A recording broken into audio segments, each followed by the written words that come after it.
안녕하세요. 저는 부산에 살고 있는 30대 초반 여성입니다. 어느덧 기승을 부리던 무더위도 지나가고 여름도 한풀 꺾이면서 날씨가 제법 많이 선선해진 것 같아요.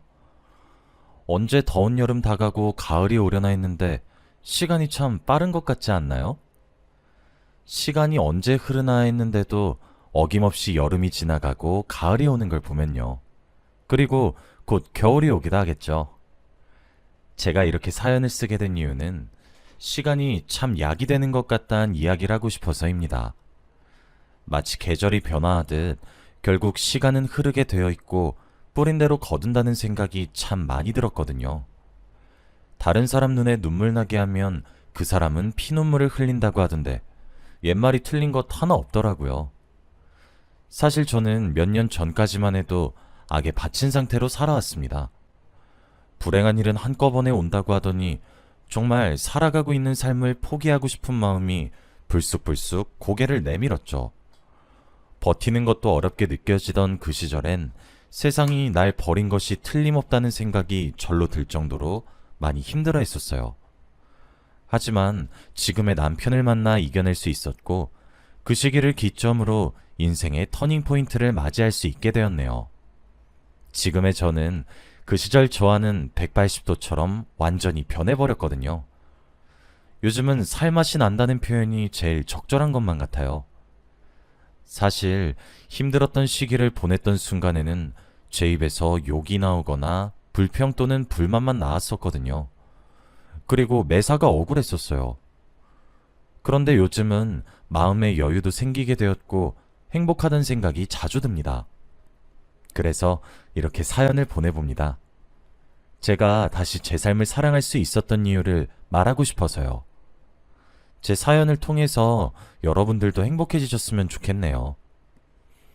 저는 참 우유부단한 사람이었습니다. 단점으로 보면 모자라고 장점으로 보면 애매하게 착한 사람이었죠.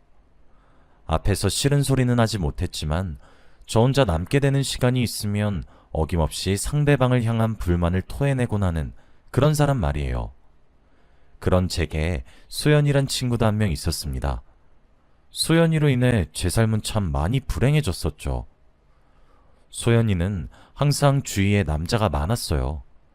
예쁘장하게 생기기도 했고 사근사근한 사람이었거든요. 딱 남자들이 좋아할 만한 그런 스타일이었죠. 소연이는 저와 같은 대학교 같은 과 동기로 만난 사이였습니다.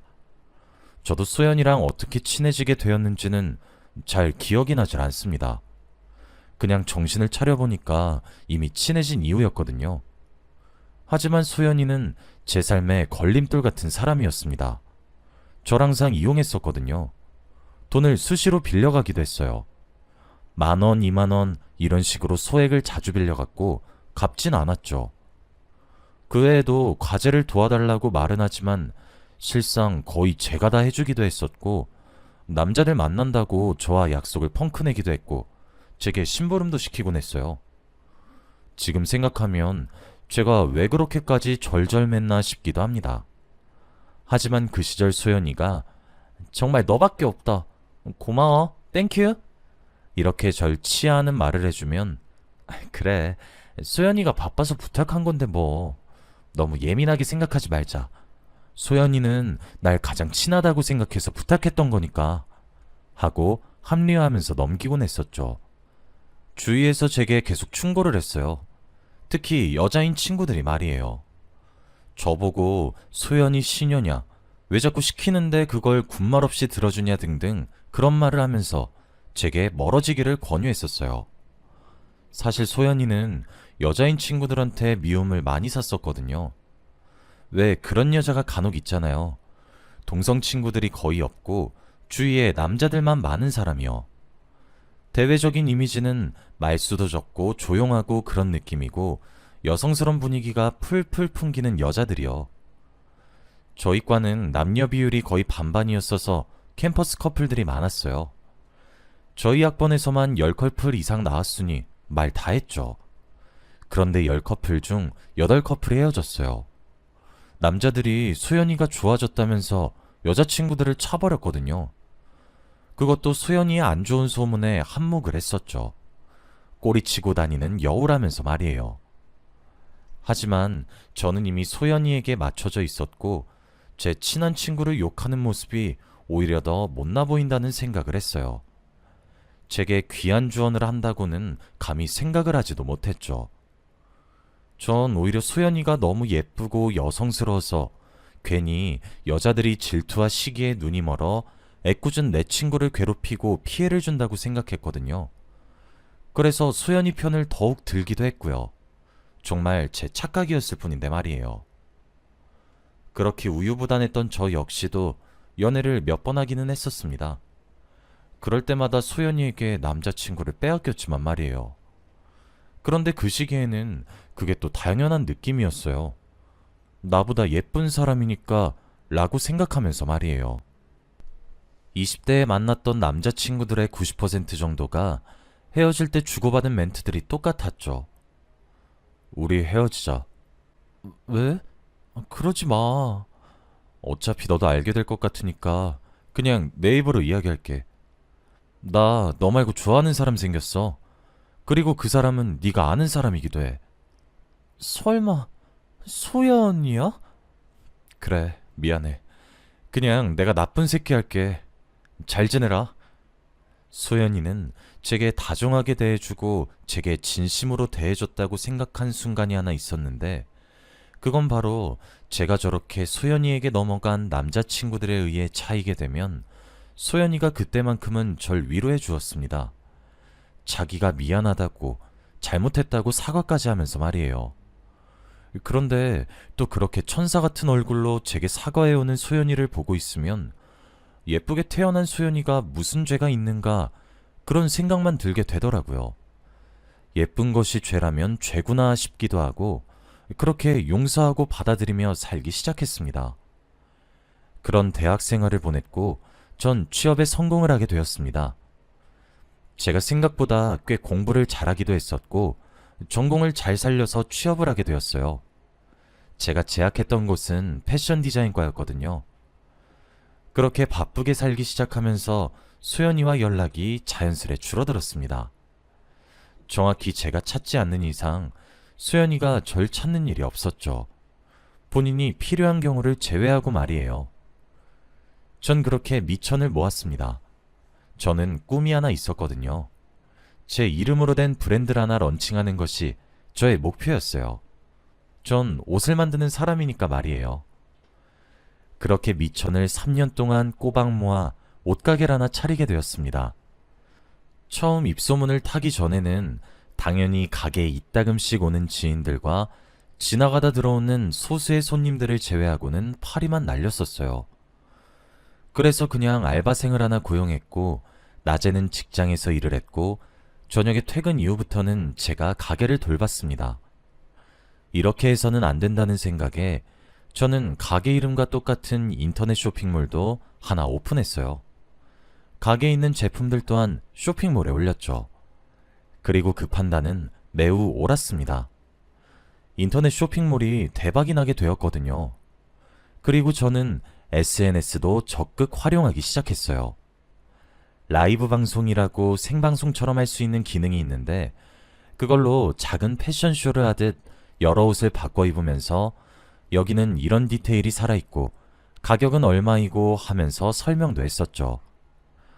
한 달에 한 번씩 작은 이벤트도 열고 그러니 새로운 고객이 꾸준히 유치가 되기 시작하더라고요. 낮에 일하는 것도 당연히 그만둬야 했습니다. 가게 일이 너무 벅차서 말이죠. 그 정도 수준에 다다르기 시작했고 마케팅 방법을 계속 바꿔가고 응용해가며 제 가게는 옷시장에 자리 잡게 되었습니다. 당연히 그 결과도 성공적이었기 때문에 저는 돈을 정말 많이 벌 수 있게 되었어요. 정말 많이 벌게 되는 달은 한 달에 몇 천만 원은 진짜 우습게 벌게 되더라고요. 그렇게 제 명의로 아파트도 하나 생기게 되었고 자동차도 뽑을 수 있게 되었어요. 그렇게 사람이 잘나지기 시작하니 자존감도 올라가기 시작했죠. 하지만 저도 그렇게 성공을 맛보기까지 대학교 졸업 이후 정말 많이 힘들어 했었습니다. 제가 힘든 것이 쪽팔려서 대학교 동기들 모임도 참석하지 않을 정도니 말 다 했죠. 그런데 그러던 어느 날이었습니다. 수연이로부터 연락이 왔어요. 오랜만에 보고 싶어서 연락을 했고 만나자고 하면서 말이에요. 전 그 연락이 또 그렇게 반가웠습니다. 우린 약속을 잡았고 약속 날짜가 되었을 때 기쁜 마음으로 꾸며서 소연이를 만나러 갔습니다. 함께 차를 마시면서 이런저런 사는 얘기를 나누고 있었는데 소연이가 제게 머뭇머뭇하는 듯 하더니 정말 어렵게 이야기를 꺼내는 것이라며 입을 열었죠. 저, 지연아, 혹시 나 좀 도와줄 수 있어? 급하게 돈이 필요해. 엄마가 많이 편찮으시거든. 그런데 내가 끌었을 수 있는 돈들은 정말 아득바득 모아서 다 사용했고 담보로 대출도 받았어. 그런데도 돈이 너무 모자라서 오랜만에 보자 그러고 이런 이야기 꺼내서 미안해. 구슬 같은 눈물을 뚝뚝 흘리는 친구를 앞에 두고 제가 그걸 어떻게 외면할 수 있겠습니까? 심지어 전 작은 성공을 통해 여유로운 상태였고요. 그렇게 1억이라는 돈을 빌려주기로 했습니다. 그래도 제게 커다란 돈이었기에 차용증을 쓰자고 했었어요. 소연이는 차용증이라는 말에 흠칫하는 듯 했지만 이내 고맙다며 썼죠. 그렇게 고고하고 도도하게 굴던 소연이가 제게 돈을 빌리는 모습을 보니 솔직히 안타까운 마음이 컸습니다. 그래서 전 돈을 빌려주며 제안도 하나 했어요. 소연아, 우리 가게에서 일해볼래? 어차피 나 SNS로 패션쇼처럼 방송도 하고 그러거든? 너 아직 44 사이즈 입지 않아? 어때? 네가 여유가 될 때만 해도 괜찮고 아니면 우리 가게 정직원으로 일해도 괜찮아. 다른 곳보다 월급은 1.5배로 쳐줄게. 한번 생각해봐. 나도 네가 이렇게 힘들어하니까 도와주고 싶은 마음이 크네. 소연이는 뜻밖의 제안에 많이 놀란 듯 했고 고민할 필요도 없다며 너무 고맙다고 말을 하며 제 제안을 수락했어요. 그렇게 1년 동안 소연이를 정직원으로 고용했습니다. 아무래도 소연이의 외모도 너무 예쁘기도 하고 몸매도 좋기도 해서 그런지 매출이 껑충 뛰어올랐고 저는 이제 10평도 채 되지 않는 옷가게의 평수도 늘려야 했고 따로 사무실도 자그마한 곳을 구해야 했어요. 게다가 따로 스튜디오도 제작해서 퀄리티 좋게 촬영도 해야 했죠. 그리고 주얼리 라인도 새롭게 런칭하게 되어서 제 사업은 날이 갈수록 승승장구해지기 시작했습니다. 소연이는 그때까지도 계속 일을 했고 모델도 겸했기 때문에 다른 곳 월급과 모델비까지 제가 따로 챙겨주었어요. 아마 같은 업계의 다른 사람들 월급보다 약 2.5배 정도 되는 금액을 주었습니다. 솔직히 웬만한 대기업 신입사원 초봉 정도는 받아갔습니다. 그리고 그 사이 저와 소연이의 관계가 조금 묘해졌습니다. 전 아무래도 돈을 주는 사장님이었고 소연이는 직원이다 보니 갑을 관계가 바뀌게 되더라고요. 전 처음에는 몰랐는데 소연이가 제 눈치를 본다는 것을 알게 되었을 때쯤 바뀐 사실이 눈에 들어왔죠. 학창시절에는 제게 심부름을 시키던 철없었던 소연이가 공적인 자리에서는 사장님 사장님 하며 존댓말을 쓰니 뭔가 좀 싱숭생숭하더라고요. 저도 다른 직원들 사이에서 친구란 이유 하나만으로 소연이를 편애할 수가 없었어요. 돈이 왔다 갔다 하는 문제니까요. 소연이는 내심 편애를 바라는 눈치였지만 저도 젊은 나이에 고생하며 성공해서 그런지 잔뼈가 굵어지더라고요. 그렇게 사석에서는 소연이에게 더 신경을 써주며 지냈습니다. 그러던 어느 날 소연이가 격리일도 함께 겸하고 싶다고 제게 조심스럽게 얘기를 꺼냈어요. 제게 무이자로 빌린 1억도 다 못 갚았지만 엄마 병원비가 많이 들어가서 힘들다고 자신이 조금 무리해도 괜찮다고 하면서요. 격리를 하고 싶어서 자격증도 따왔더라고요. 돈을 주는 것은 문제가 되지 않아서 그러라고 했습니다. 하지만 그게 제 인생의 최대 실수였어요. 소연이는 격리 일을 하면서 조금씩 회사 돈을 횡령하기 시작했어요. 안 좋은 일은 한꺼번에 일어난다고 하더니 제가 몇 년씩 개고생을 하면서 쌓아올린 제 회사는 순식간에 무너졌습니다. 소연이가 들고 날른 금액은 30억이 넘었습니다. 소연이가 횡령을 저지르면서 조금씩 골마갔던 저희 회사의 재정은 마지막 30억이 훅 빠지기 시작하게 되면서 순식간에 무너졌고 휘청이기 시작했습니다. 제일 믿었던 친구에게 전 배신을 당했던 거였죠. 한 사람으로 제 인생은 공두박질치기 시작했고 하청업체 사장님들도 하루가 멀다 하고 절 찾아왔습니다. 거래처도 당연히 난리가 났죠. 제 사정은 딱했지만 그걸 이해해주진 않으시니까요. 당연한 말이지만요. 저는 사장님들께 간곡히 부탁을 드렸습니다. 조금만 도와달라고요. 그럼 반드시 갚아내겠다고 말이에요. 그래도 다들 저와 몇 년씩 일을 했던 사장님들이셨기에 망정이지 다른 사람들이라면 이해는커녕 소송을 했을지도 모릅니다. 그렇게 제 호소에 제 또래였던 사장님 한 분이 제일 먼저 발벗고 나서주셨습니다. 기다려줄 것이고 도와줄 것인데 반드시 결과로 증명을 해보라고 했죠.